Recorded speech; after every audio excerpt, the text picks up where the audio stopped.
I don't know why it can't be heard. Like on this. It's not. No, like you can't be heard, nor can I.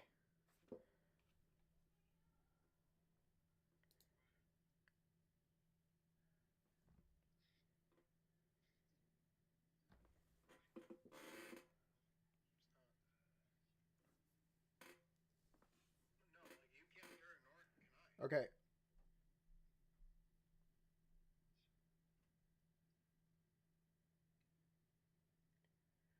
Okay. I can be heard. I can be heard now. I don't know about you.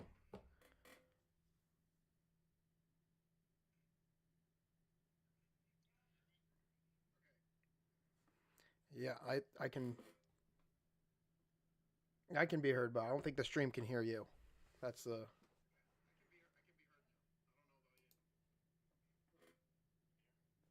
Yeah, I can hear you fine.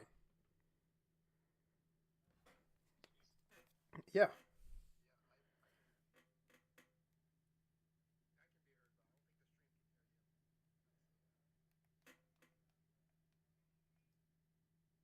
Okay. Whatever. I I don't know why the stream can't hear you, but since they can hear me, they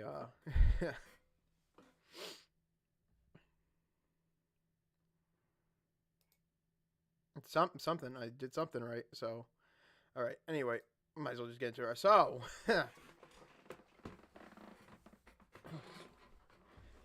the Raw results. Of course, this is the Wrestling Pod. I am your host, Carlito Santiago. I know it took forever so you guys can actually hear me. Fortunately, you guys can't hear Lewis as well, so it kind of sucks. Kind of, this is so one-sided.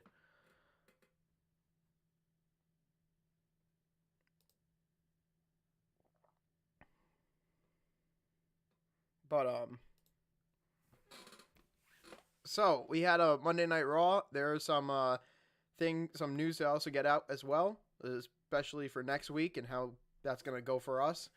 Um, Yesterday was the March 10th episode of Monday Night Raw, where we saw CM Punk take on Seth Rollins inside of a steel cage. We're gonna talk all about that. Eric Beeston, shout out to you for the Bleacher Report.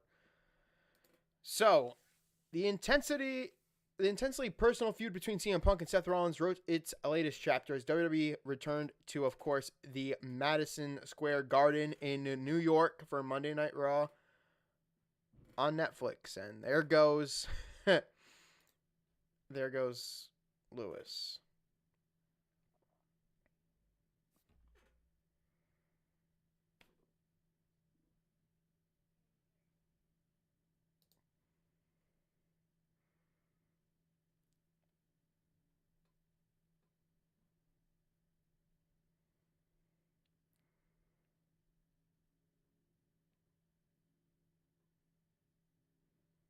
Now, Lewis is supposed to be here for the stream, guys, but it's kind of taking. I bet I know you couldn't really hear him. It sucks. So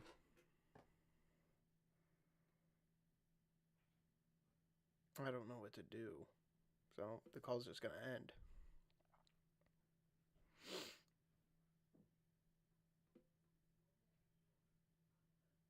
All right, tell you what, I'm gonna do the stream.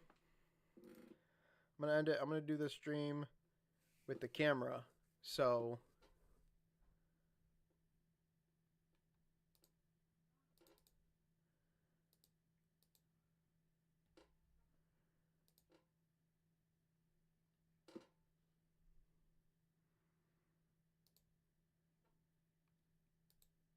I don't think you guys can like see me, which I don't understand why. Like what the?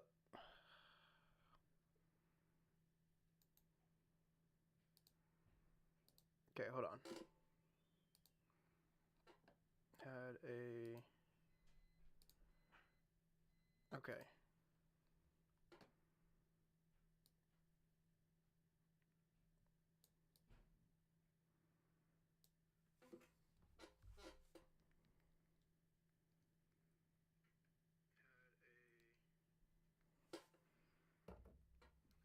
Okay, so you guys can hear me then. All right, good. So then I guess I'll talk about it. Um, I apologize for what happened. Sometimes it happens.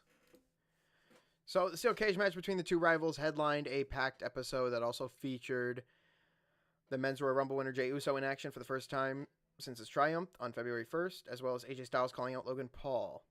So we got a lot to break down. We had a backstage kind of going on between Jey Uso and Grayson Waller from last week, so we kicked it off here. Waller was game, producing one of his best singles performances in recent memory as he overwhelmed Uso and cut him off multiple times. However, the Men's Royal Rumble winner overcame a distraction by Austin Theory and super kicked him off the apron before flattening Waller with a spear for the win. Uso weathered a post-match attack from A-Town Down Under, only to fall prey to a sleeper from Gunther. Stood tall to close out the segment, much to the dismay of fans, of course, in the MSG. This was a hot, energetic way to open the show. Even if there were a little chance of Waller actually winning, he still showed out. Now, Uso won. Gunther got some retribution after weeks of his WrestleMania opponent getting one over on him. This all worked out. Eventually, Uso was going to have the self-doubt story of where we're going to see Uso kind of maybe doubt himself, but he's not really doubting himself, is he? You know, it's the reason he took on Grayson Waller is because they're doubting him. You know, you can't beat Gunther. He's too goddamn good. But Uso's trying to prove them wrong. So graded a B, and it makes sense. I mean, you're going to continue with the story. We're into week 6, so we got a couple more weeks to go. This is a match that will likely be set up for WrestleMania, AJ and Paul. We are no closer to an AJ Styles versus Logan Paul match at WrestleMania after the events of Monday's show, but it does appear that if that is the direction things are heading. Now, yeah, we are probably no closer to this match happening, but let's be honest, it's most likely to happen. It gives these two something to do in the meantime. Paul hit the ring, insulted the fans in New York, offered his services to The Rock, and attempted to get the comedian, Andrew Schultz, who kind of looks like Simon Gotch. I've seen the memes, guys. I've seen the memes. Andrew Schultz to admit that he was there to see the social media megastar. Instead, Schultz declined, telling Paul no one was there to see him. He was there to see fucking Seth Rollins and CM Punk, and possibly Roman Reigns. Wink, wink, nudge, nudge. You know what I mean. When the former United States Champion threatened him, Styles made the save and delivered a phenomenal forearm to send the Maverick scurrying to the floor. And AJ kind of, ran away, fucking, trying to, get under his skin. It's like, come on, get back here for this ass whooping. But he just kept walking and walking and walking. This was fine, and I hope it actually leads. I hope this is the latest chapter into their rivalry, and I hope it leads into a WrestleMania match in Vegas. That'd be nice. WWE is now selling "I Hate Logan Paul" shirts. It might prove to be the best-selling piece of merchandise in the YouTuber's run of the company if the deafening jeers directed his way. Which, of course, he couldn't even get a word out edgewise. Graded a B, and I agree. I hope this is the way they're going with it. WrestleMania on the horizon, and I can't wait for that to be there. We then had a tornado tag team match which kind of felt a little bit lackluster. Now, of course, as we all know, that tornado tag team matches, there's no countouts. Both men get to be in the ring at the same time because they're both tag team. And there are disqualifications. And Chad Gable causes DQ, but WWE doesn't want to do that. So Dragon Lee and Rey Mysterio wasted little time taking the fight to the New Day, leaving Kingston and Woods reeling early in the tornado tag team match. The heels seized control during the break, though they downed their rivals. The action picked up in the second half, and the crowd invested in it. As Lee and Mysterio rolled, a masked man, quite obviously Chad Gable, came from out of nowhere to attack the Hall of Famer and leave him laying following a delayed German suplex. The New Day capitalized to score the victory despite a hobbled Woods an inch closer to the tag team title opportunity. This was a tale of two matches, as it started slow and struggled to get the crowd into it early. But everything post-commercial break was a hit, accumulating with Gable run-in that should lead to a high-profile match with Mysterio at some point, hopefully down the road, not at WrestleMania, but to WrestleMania. So, now, I love that they showed a lot of people in the crowds, of course. Why do you have to do that in front of Kevin McAllister? Of course, Macaulay Culkin at ringside. I love Macaulay Culkin, guys, but dude, he's just too goddamn good. Too good of an actor. Respects to everybody that showed up at that Netflix show. And Macaulay Culkin will show up everywhere, every time with his brother to watch that shit. So that's good. Also, a likely disingenuous Dominic Mysterio informed Finn Balor that he got an Intercontinental Championship match with Braun Breaker next week, before flashing an ominous look at Liv Morgan, suggesting the Judgment Day is heading for an implosion. So look out for Braun Breaker to probably win or retain that Intercontinental title next week against Balor. Plus, the only reason they're doing it is the same reason I thought Sheamus would be doing it, because they're Irish. It's St. Patrick's Day next week. But I have some news about Raw and what we're going to do after that. Cody came out and cut a promo. The undisputed champion, of course, Cody Rhodes, entered the MSG to a thunderous ovation with the fans singing along to his kingdom. With his eyes still bruised from the attack by Cena and cheap shot by rapper Travis Scott, Rhodes told the fans that his former hero no longer thought that it pertinent to be there for Raw, though he would grace the W Universe with his presence next week in Belgium. I say Berlin. That's probably in Germany. Belgium. Okay, Brussels. Whatever. Cody ended an impassioned promo by vowing Cena's World Championship not to happen, and he will prove the former franchise superstar who the real team captain is.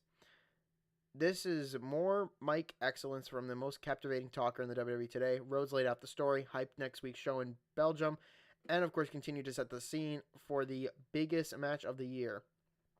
And you got me wanting more. You got me wanting more WWE. I cannot wait for it. It was short and to the point, and more importantly, it got Rhodes back in front of the Raw audience.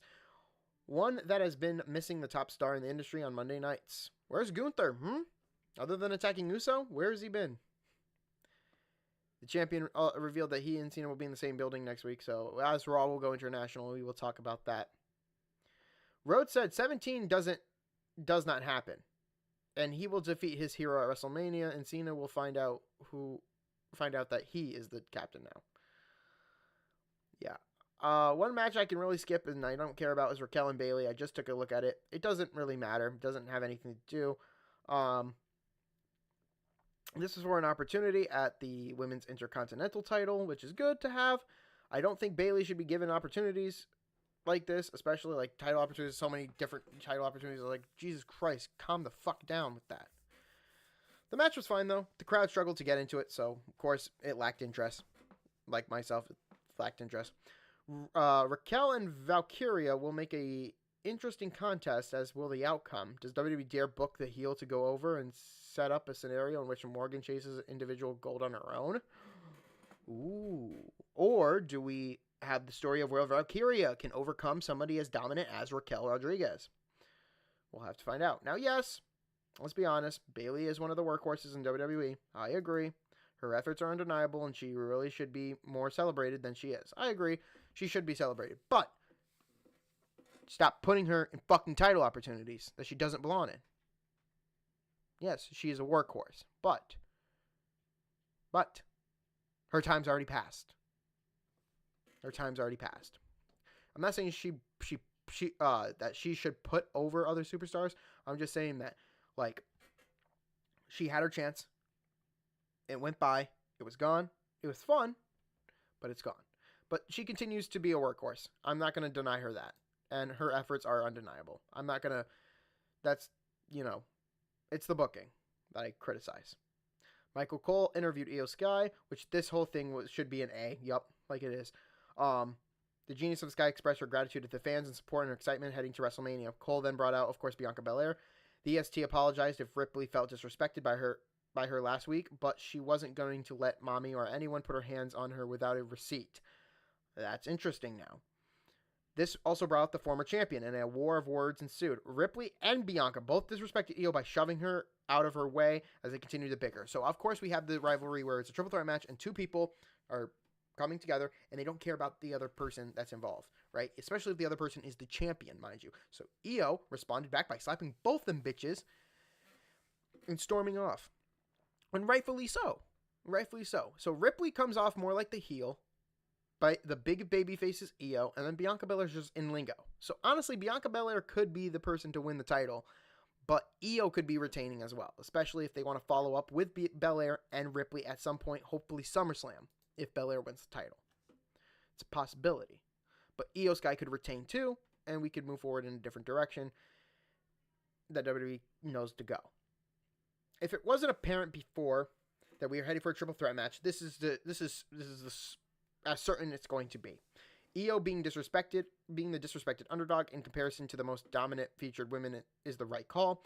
That Belair could not offer up a valid reason for her being ringside other than the fact that she won the Women's Elimination Chamber only adds credence to the idea she was there to ensure her quest for the gold did not have to go through Ripley.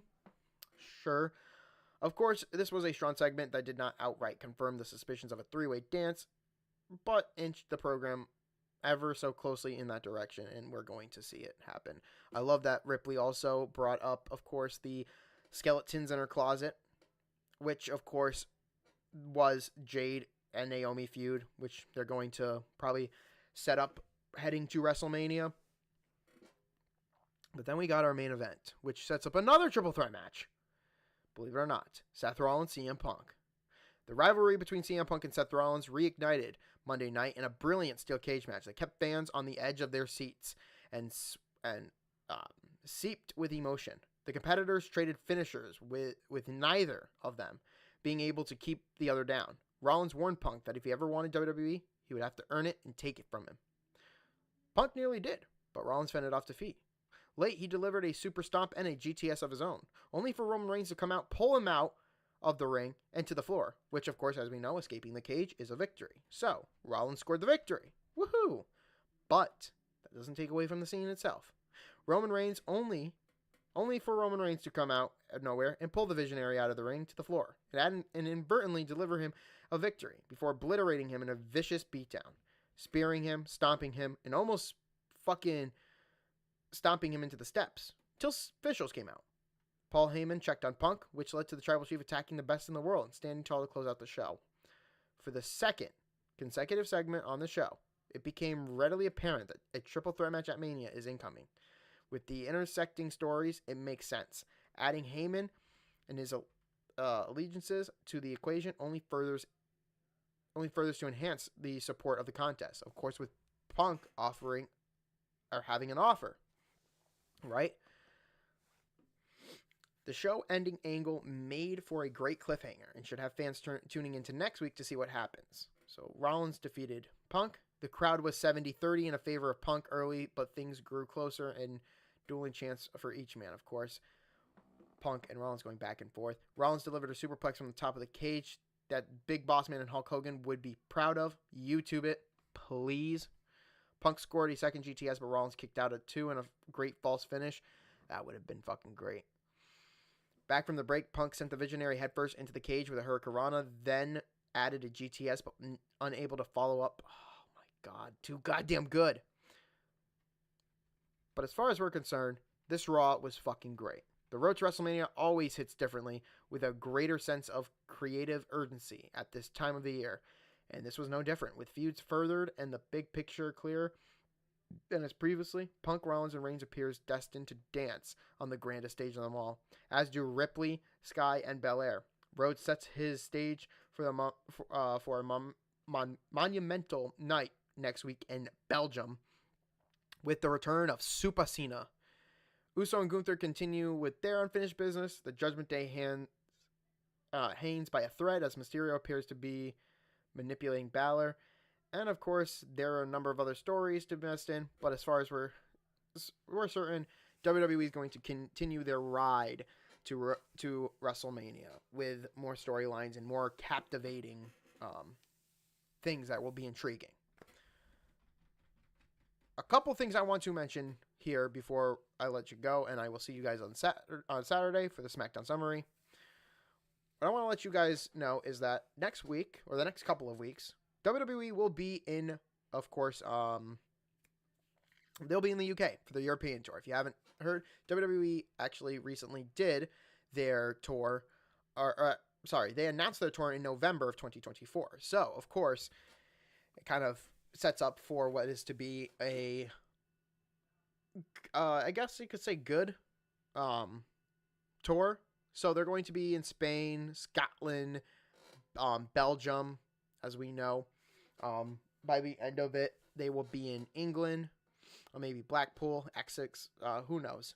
But the Raws, since the last 3 weeks, so next week, the week after, and then the week after that, Raw will be premiering on Netflix in the US at 3, and then on the 24th, it will be on 4, and then on the 31st, it will be at 3 again.